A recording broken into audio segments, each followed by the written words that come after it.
Habib Lou Franco.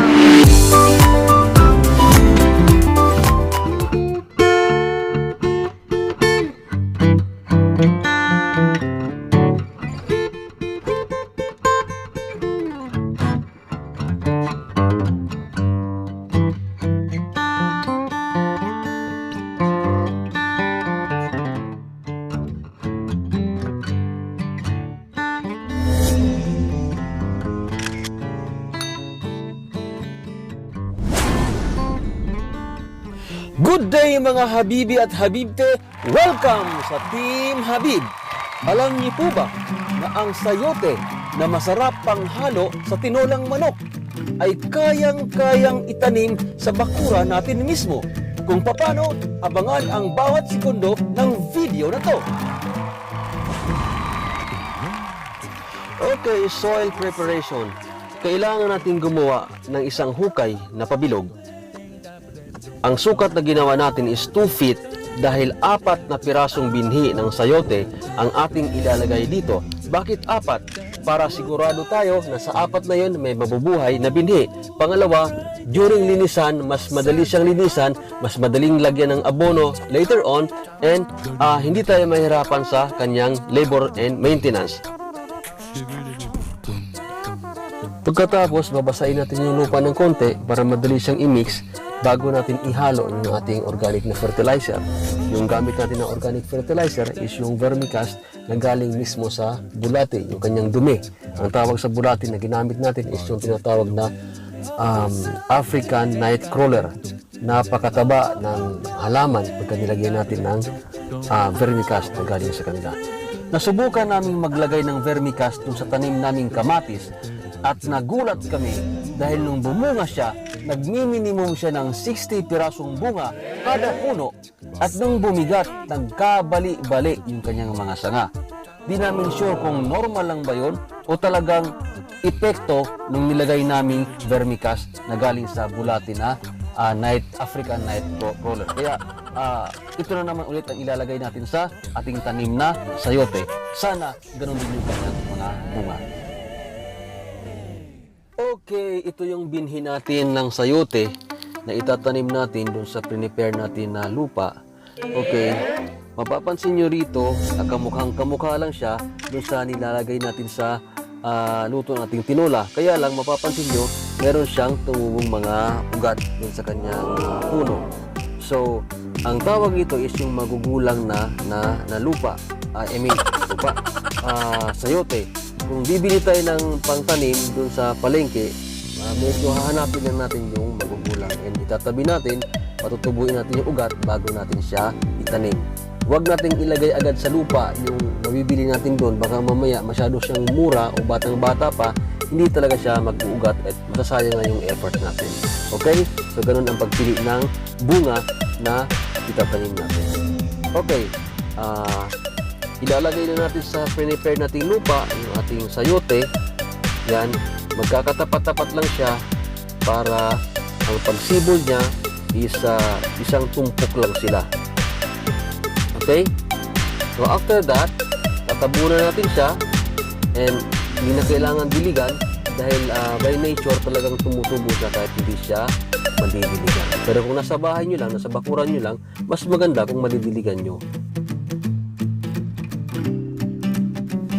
Dito sa Tagaytay, nahihingi lang natin yung mga pangtanim niya ng sayote kasi nga isa sa mga pinagmamalaking produkto ng Tagaytay is yung sayote maliban yung sa pinya at yung langka. So, itong tinanim natin, hiningi na natin sa may kanto kay Mang Kanor. Kaya nabigyan tayo ng pananim.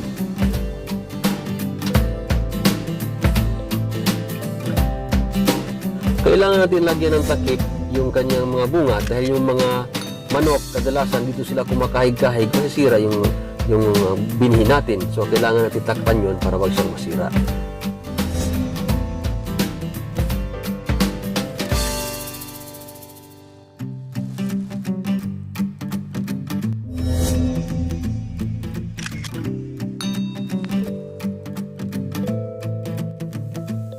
So, ito na yung tumubo. Isa, dalawa, tatlo, and apat yung tinanim nating apat, yun din yung tumubo sa tinanim natin. So we're lucky na apat agad yung tumubo.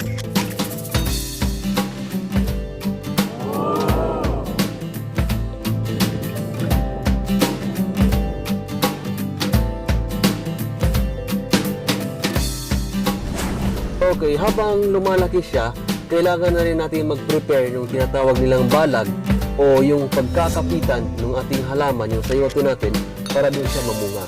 So, nasa inyo na yan kung anong style yung gagawin yun. Ito kasi medyo malaki yung area, kaya ito yung itsura niya.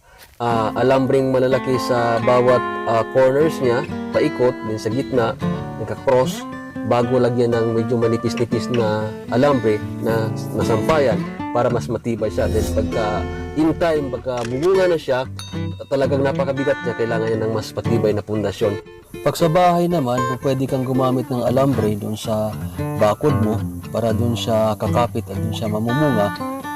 Mas madali mo pang makuha yung kanyang mga bunga.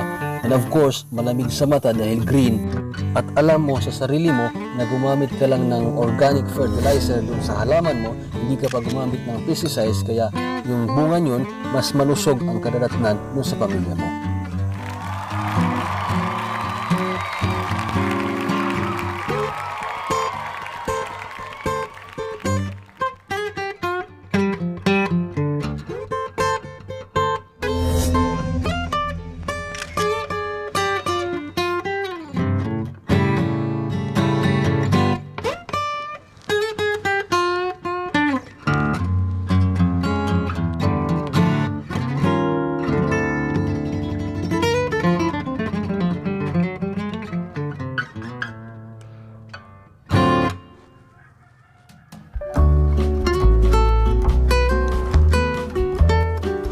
Alright mga habibi at mga habibte, maraming salamat sa inyong panunood sa ating video. Sana meron kayong napulot na kaunting kaalaman para dito paano magtanim ng sayote sa ating bakuran.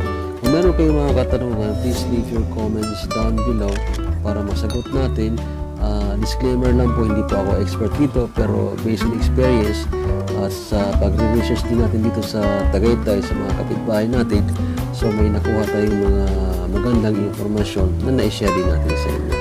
So until next time, please subscribe para sa mga hindi pa nakapag-subscribe or sa mga bago pa lang na napadaan sa channel natin dito. Sana tuloy-tuloy yung ating panunood and enjoy watching sa next mga videos. Okay?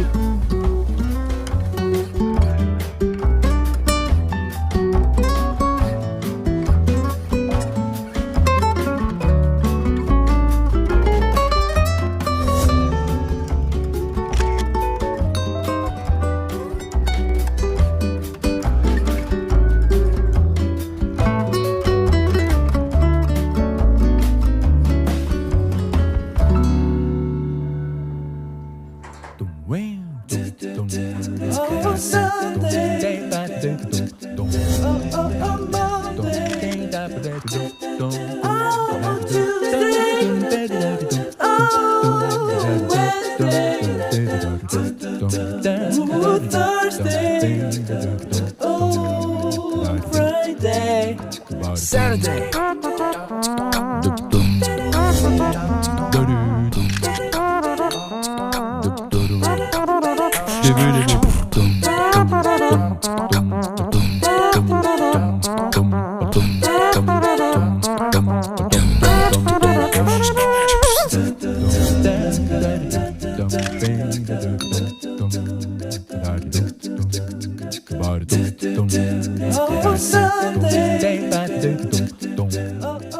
Habib Lou Franco.